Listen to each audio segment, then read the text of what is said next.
Bismillahirrahmanirrahim. Assalamualaikum warahmatullahi wabarakatuh. Perkenalkan, nama saya Muhammad Zafkar Aditya. Jadi di sini saya ingin sharing tentang perpajakan, termasuk apa itu NPWP, NPPKP, SSP, STP, SPT, dan SKP. Nah, yang pertama saya ingin menjelaskan tentang NPWP. NPWP adalah nomor yang diberikan kepada wajib pajak sebagai sarana dalam administrasi perpajakan yang dipergunakan sebagai tanda pengenal diri atau identitas wajib pajak dalam melaksanakan hak dan kewajiban perpajakannya. Nah, NPWP memiliki persamaan seperti kartu pelajar, yaitu sama-sama digunakan sebagai identitas seseorang. Seseorang yang telah memiliki penghasilan tetap wajib memiliki NPWP. Selain itu, juga harus melakukan kegiatan administrasi pajak seperti menghitung dan melaporkan pajak. Syarat dalam pembuatan NPWP dapat dilakukan secara offline dengan pergi ke kantor pelayanan pajak atau kantor pelayanan penyuluhan dan konsultasi pajak, atau secara online dengan mengunjungi situs www.erekpajak.co.id dengan mengikuti semua langkahnya. Nah, terus fungsi NPWP itu adalah sebagai sarana administrasi perpajakan, sebagai identitas wajib pajak, menjaga ketertiban dalam pembayaran pajak dan pengawasan administrasi perpajakan, terus menjadi persyaratan dalam pelayanan umum, misalnya paspor, kredit bank, dan lelang, persyaratan pegawai bagi beberapa perusahaan. Nah, terus manfaat NPWP: terhindar dari sanksi hukum bagi yang tidak melaksanakan ketentuan UU KUP. Ini akan terkena sanksi pidana sesuai dengan pasal 39. Terus terhindar dari kenaikan tarif sebesar 20% untuk pemotongan PPh pasal 21. Besarnya tarif yang diterapkan terhadap wajib pajak yang tidak memiliki NPWP lebih tinggi 20%. Nah, terus sedangkan untuk PPh pasal 22, PPh pasal 23, kenaikan tarif yang berlaku adalah 100%. Wow, tinggi ya. Nah, terus cara mendapatkan NPWP itu, semua WP yang telah memenuhi persyaratan subjektif dan objektif berdasarkan sistem self-assessment wajib mendaftarkan diri pada kantor Direktorat Jenderal Pajak untuk dicatat sebagai WP dan sekaligus mendapatkan NPWP. Nah, persyaratan subjektif itu adalah persyaratan yang sesuai dengan ketentuan mengenai subjek pajak dalam UU PPh. Nah, terus persyaratan objektif adalah persyaratan bagi subjek pajak yang menerima atau memperoleh penghasilan atau diwajibkan untuk melakukan pemotongan atau pemungutan sesuai dengan ketentuan UU PPh. Nah, terus selanjutnya kita akan menjelaskan NPPKP. Menurut UU KUP pasal 2 ayat 2, NPPKP adalah nomor yang diberikan kepada setiap wajib pajak sebagai pengusaha yang dikenakan pajak pertambahan nilai berdasarkan Undang-Undang PPN, wajib melaporkan usahanya pada kantor Direktorat Jenderal Pajak yang wilayah kerjanya meliputi tempat tinggal atau tempat kedudukan pengusaha dan tempat kegiatan usaha dilakukan untuk dikukuhkan menjadi pengusaha kerja. Nah, NPPKP itu kepanjangan dari nomor pengukuhan pengusaha kena pajak. Nah, terus selanjutnya pajak menurut UU KUP pasal 1 angka 5. Pengusaha kena pajak adalah pengusaha yang dilakukan penyerahan barang kena pajak atau penyerahan jasa kena pajak yang dikenai pajak berdasarkan UU PPN 1984 dan perubahannya. Nah, terus berdasarkan PMK nomor 6197 PMK 03 2013, pengusaha kecil adalah pengusaha yang selama 1 tahun buku melakukan penyerahan barang kena pajak dan atau jasa kena pajak dengan jumlah peredaran bruto atau penerimaan bruto tidak lebih dari 4,8 miliar. Pengusaha kecil tidak perlu dikukuhkan sebagai PKP. Namun demikian, bagi pengusaha kecil, dapat memilih untuk dikukuhkan sebagai PKP untuk dapat memperoleh hak sebagai PKP. Terus fungsi dari NPPKP adalah yang satu, untuk mengetahui identitas PKP yang sebenarnya. Kedua, untuk melaksanakan hak dan kewajiban di bidang PPN dan PPNBM. Terus yang ketiga, untuk pengawasan administrasi perpajakan. Nah, bagaimana cara pencabutan NPPKP tersebut? Nah, yang pertama, pengusaha kena pajak pindah alamat ke wilayah kerja kantor pelayanan pajak lain. Nah, terus yang kedua, PKP tidak memenuhi syarat lain lagi. Yang kedua, PKP tidak memenuhi syarat lagi sebagai PKP, termasuk PKP yang jumlah peredaran dan atau penerimaan bruto untuk satu tahun buku tidak melebihi batas jumlah peredaran atau penerimaan bruto untuk pengusaha kecil. Nah, terus selanjutnya SPT, surat pemberitahuan. SPT adalah surat yang oleh WP digunakan untuk melaporkan penghitungan dan atau pembayaran pajak, objek pajak atau bukan pajak, objek bukan pajak, dan atau harta, dan kewajiban sesuai dengan ketentuan peraturan perundang-undangan perpajakan pasal 1 angka 11 UU KUP. Nah, terus selanjutnya fungsi SPT. Yang pertama ada fungsi pelaporan. Nah, fungsi pelaporan itu dibagi menjadi dua. Yang pertama itu fungsi pelaporan SPT bagi WP adalah berkaitan dengan kegiatan seperti berikut ini. Perhitungan jumlah PPh yang sebenarnya terhutang pembayaran atau pelunasan pajak yang telah dilaksanakan sendiri dan atau melalui potongan atau pungutan pihak lain dalam bagian atau tahun pajak. Penghitungan penghasilan yang merupakan objek pajak dan atau bukan objek harta dan kewajiban. Nah, terus selanjutnya ada fungsi pelaporan SPT bagi PKP. Bagi PKP, fungsi SPT adalah sebagai sarana untuk melaporkan kegiatan berikut. Penghitungan jumlah PPN dan PPNBM yang sebenarnya terhutang pengkreditan pajak masukan terhadap pajak keluaran pembayaran atau pelunasan pajak yang telah dilakukan sendiri oleh PKP dan atau melalui pihak lain dalam satu masa pajak. Nah, terus fungsi SPT yang kedua itu ada fungsi pertanggungjawaban. Fungsi pertanggungjawaban ini dibagi menjadi dua macam. Itu ada fungsi pertanggungjawaban SPT bagi WP dan fungsi pertanggungjawaban SPT bagi PKP.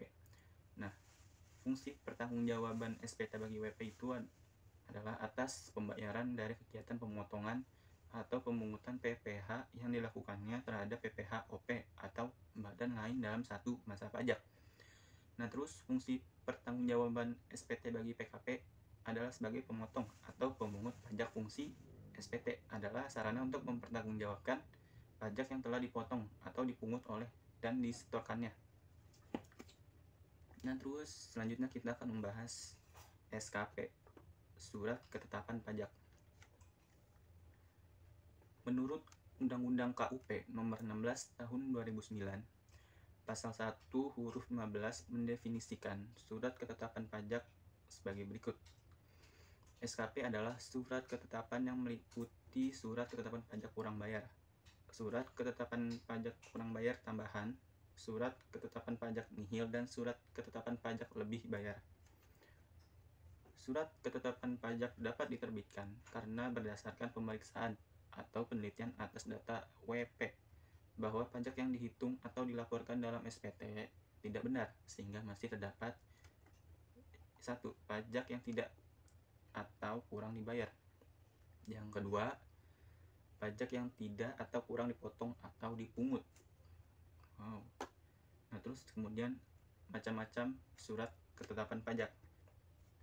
Nah, yang macam-macam surat ketetapan pajak ini ada 4 macam, yaitu 1.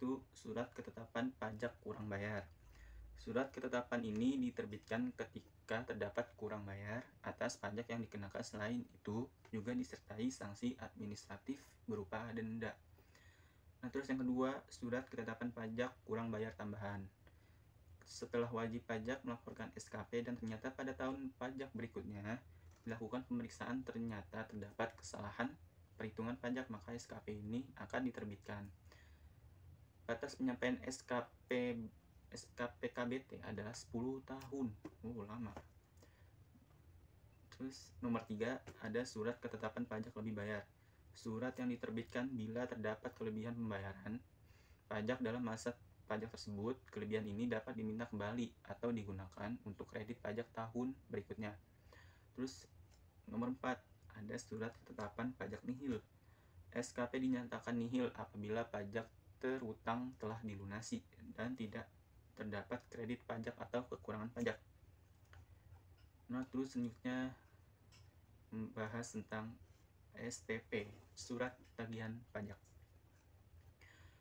Menurut Undang-Undang KUP Nomor 16 Tahun 2009, Pasal 1 huruf 20 mendefinisikan STP adalah surat yang diterbitkan untuk melakukan tagihan pajak atau sanksi administrasi berupa bunga atau denda. Surat tagihan pajak dapat diterbitkan dalam hal-hal sebagai berikut.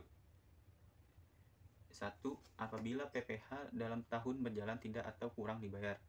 Yang kedua, apabila dari hasil penelitian surat pemberitahuan terdapat kekurangan pembayaran pajak sebagai akibat salah tulis atau salah hitung. Terus yang ketiga, apabila wajib pajak dikenakan sanksi administrasi berupa denda atau bunga. Terus yang keempat, apabila pengusaha yang dikenakan pajak berdasarkan UU PPN dan perubahannya tidak melaporkan kegiatan usahanya untuk dikukuhkan sebagai pengusaha kena pajak. Yang kelima, apabila pengusaha yang tidak dikukuhkan sebagai pengusaha kena pajak tetapi membuat faktur pajak. Terus yang keenam, pengusaha yang telah dikukuhkan sebagai pengusaha kena pajak tidak membuat atau membuat faktur pajak tetapi tidak tepat waktu atau tidak mengisi selengkapnya faktur pajak. Nah, penerbitan surat tagihan pajak akan ditambah dengan sanksi administrasi berupa bunga sebesar 2% sebulan untuk paling lama 24 bulan dihitung sejak saat terutangnya pajak atau bagian tahun pajak atau tahun pajak sampai dengan diterbitkannya surat tagihan pajak. Nah, surat tagihan ini berisi besaran pajak yang kurang bayar beserta sanksi administratif berupa denda ataupun bunga. Nah, terus selanjutnya menjelaskan tentang SSP, surat setoran pajak. SSP adalah bukti pembayaran atau penyetoran pajak yang telah dilakukan dengan menggunakan formulir atau telah dilakukan dengan cara lain ke kas negara melalui tempat pembayaran yang ditunjuk oleh Menteri Keuangan. Bentuk formulir SSP ini sesuai dengan Peraturan Direktur Jenderal Pajak Nomor per 38 PJ 2009 tentang bentuk formulir surat setoran pajak sebagaimana telah diubah dengan Peraturan Dirjen Pajak Nomor per 24 PJ 2013. Tentang perubahan kedua atas Peraturan Direktur Jenderal Pajak Nomor per 38 PJ 2009 tentang bentuk formulir surat setoran pajak. Nah, fungsi SSP adalah sebagai bukti pembayaran pajak bila disahkan oleh pejabat kantor penerima pembayaran yang berwenang atau bila telah mendapatkan validasi dari pihak lain yang berwenang. Nah, terus jenis-jenis SSP. Jenis-jenis SSP ini ada 4 jenis. Yang pertama ada SSP standar. SSP standar adalah surat yang oleh WP digunakan atau berfungsi untuk melakukan pembayaran atau penyetoran pajak yang terhutang ke kantor penerima pembayaran dan digunakan sebagai bukti pembayaran dengan bentuk, ukuran, dan isi sesuai dengan yang telah ditentukan. Nah, terus yang kedua ada SSP khusus. SSP khusus ini adalah bukti pembayaran atau penyetoran pajak terhutang ke kantor penerima pembayaran yang dicetak oleh kantor penerima pembayaran dengan menggunakan mesin transaksi dan atau alat lainnya yang isinya sesuai dengan yang ditetapkan dalam Peraturan Direktur Jenderal Pajak dan mempunyai fungsi yang sama dengan SSP standar dalam administrasi perpajakannya. Nah, terus yang ketiga ada SSPCP, yaitu surat setoran pabean, cukai, dan pajak dalam rangka impor. SSPCP ini adalah SSP yang digunakan importir atau wajib bayar dalam rangka impor. SSPCP ini digunakan untuk melakukan penyetoran penerimaan negara dalam rangka impor. SSPCP ini dibuat dalam rangka 8 yang peruntukannya adalah sebagaimananya. Terus SSCP yaitu surat setoran cukai atas barang kena cukai dan PPN hasil tembakau buatan dalam negeri. SSCP ini adalah SSP yang digunakan oleh pengusaha untuk cukai atas barang kena cukai dan PPN hasil tembakau buatan dalam negeri. SSCP digunakan untuk melakukan penyetoran penerimaan negara dari cukai atas barang kena cukai dan PPN hasil tembakau buatan dalam negeri.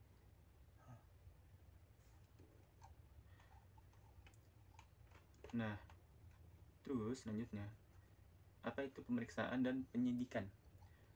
Pemeriksaan pajak bertujuan untuk menguji wajib pajak apakah telah mematuhi kewajiban perpajakan. Kepatuhan tersebut dapat berupa sudah melaporkan SPT, mendaftar NPWP, dan memenuhi segala kewajiban terkait perpajakan.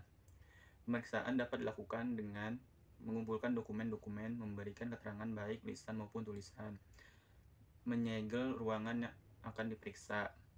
Hal ini digunakan untuk melakukan pemeriksaan yang maksimal. Penyidikan merupakan tindak lanjut dari periksaan pajak. Pada tahap ini, wajib pajak terancam dengan hukuman pidana bila telah terbukti melakukan tindakan pelanggaran pajak bila melawan hukum dan merugikan negara. Apabila dinyatakan melanggar, maka akan dikenakan tindak pidana maksimal selama 1 tahun atau denda 5 juta rupiah. Bila seorang konsultan pajak, akuntan, notaris, administrasi tidak memberikan keterangan palsu atau mempersulit tindak penyidikan. Selain itu, dikenakan tindakan maksimal 3 tahun serta denda 10 juta rupiah bagi siapapun yang telah memberikan keterangan palsu atau mempersulit tindak penyidikan. Oke, sekian. Terima kasih. Wassalamualaikum warahmatullahi wabarakatuh.